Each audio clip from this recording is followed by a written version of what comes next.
संघर्ष, साहस और सफलता का दिन 22 जनवरी का दिन इतिहास के सुनहरे पन्नों में दर्ज होगा, इसलिए कि आज श्री राम लला का प्राण प्रतिष्ठा समारोह सफल तरीके से आयोजित हुआ, जिसकी रौनक आपको हिंदुस्तान के शहरों से लेकर के गांव तक मिलेगी। ऐसी एक रौनक आपको हम भागलपुर के एक छोटे से गांव भड़ोकर से दिखाने की कोशिश कर रहे हैं, जिसमें सब लोग यहाँ इकट्ठे बैठे हैं और सब लोगों के हाथों में एक कागज़ है और जिसमें कि हनुमान चालीसा के मोटे मोटे अक्षरों में लिखे हुए हैं यहाँ पर शब्द। अब ये कार्यक्रम किस लिए हुआ है और किस तरह से यहाँ कार्यक्रम को किया जा रहा है और कितने दिनों का कार्यक्रम है, जानकारी देंगे कुंदन तिवारी जी। और मुख्य रूप से इस कार्यक्रम में जो शिरकत कर रहे हैं वो हैं काशी के पुरोहित रविशंकर तिवारी जी और गोविंद तिवारी जी। कहते हैं गोविंद तिवारी जी के विषय में कि यूपी के जो मुख्यमंत्री हैं योगी आदित्यनाथ और बागेश्वर धाम के जो बाबा हैं, उन सब के बीच आरती, गंगा आरती का जो कार्यक्रम है उसमें भी शिरकत किए हैं, उसमें भी अपनी भूमिका अदा किए हैं। तो पुरोहित से भी बात करेंगे और कुंदन तिवारी जो पेशे से शिक्षक भी हैं और उसी के परिसर में हो रहा है, जो उसका घर है वही परिसर में हो रहा है। सब लोग इकट्ठे हुए हैं, परिवार के लोग भी इकट्ठे हैं। संभावना ये भी है कि इस टोले के और भी ग्रामीण यहाँ पर इकट्ठे होकर के इस कार्यक्रम को सफल बनाएंगे। ये कार्यक्रम किसके उपलक्ष्य में कुंदन भाई? सबसे पहले तो सभी सनातनी भाइयों को जय श्री राम।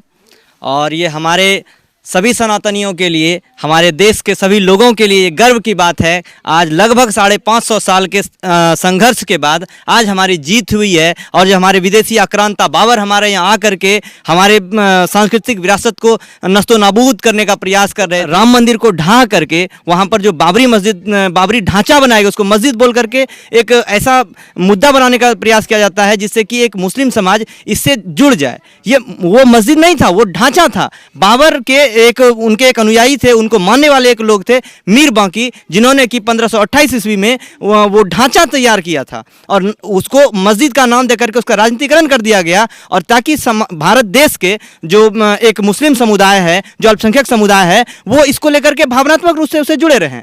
तो उसको 1989 में जो हमारे कार्यसेवकों ने उसको उस ढांचे को ढहा करके वहाँ पर राम मंदिर, सुप्रीम कोर्ट के आदेश पर जो है राम मंदिर बनाया गया है। तो आज 22 तारीख का ये दिन है जो कि 550 साल का संघर्ष का जीत है। इसी उपलक्ष्य में हम लोग एक छोटा सा आयोजन अपने स्तर से हम लोग अपने छोटे से गांव में कर रहे हैं।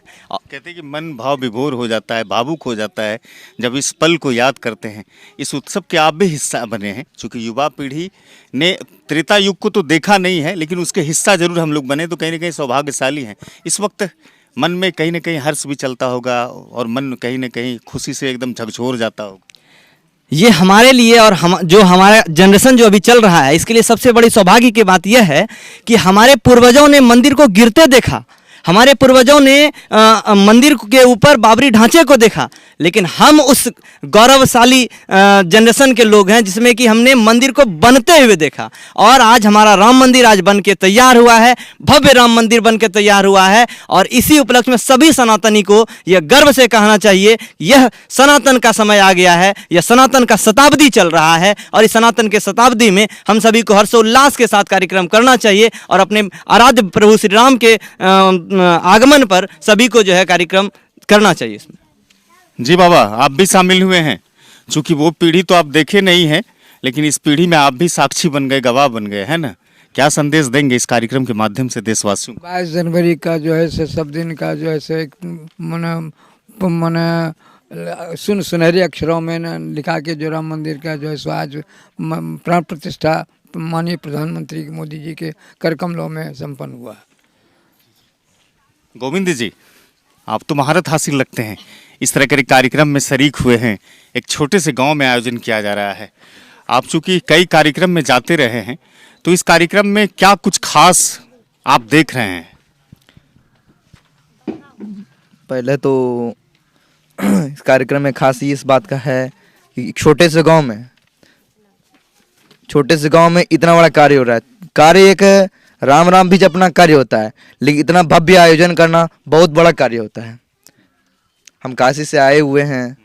आप तो गंगा आरती में महारत हासिल रखे हुए हैं।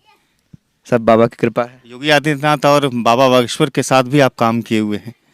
जी जी योगी आदित्यनाथ के गोरखनाथ में मठ है, गोरखनाथ में जाके वहाँ भी आरती हुआ है, अनुष्ठान कार्यक्रम भी किए गए हैं। वाराणसी में गंगा सेवा समिति के तरफ से मैं हूँ। इतने महंगे पुरोहित हो जाएंगे, आप अंग नगरी आएंगे तो क्या यहाँ पर भी सेवा शुल्क लंबा चौड़ा होगा क्या? राम के नाम पे कोई शुल्क नहीं। पंडित जी, बड़ा शुभ कार्य है आज ना, हम सब कहीं ना कहीं गवाह बन गए।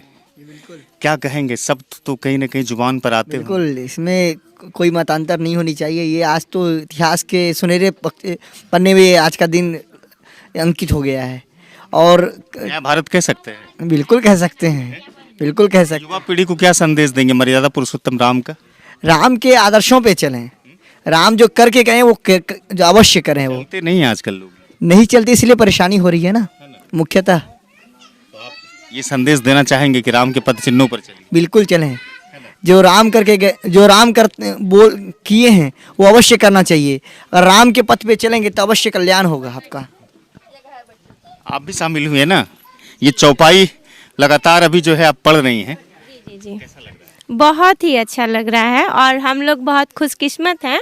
हमारे पूर्वजों ने ये लड़ाई आरंभ की थी और इसकी जीत की जो खुशी हम लोग मना रहे हैं, इसके लिए हम लोग बहुत सौभाग्यशाली हैं कि हमें ये मौका मिला। ये कब तक चलेगा संकीर्तन?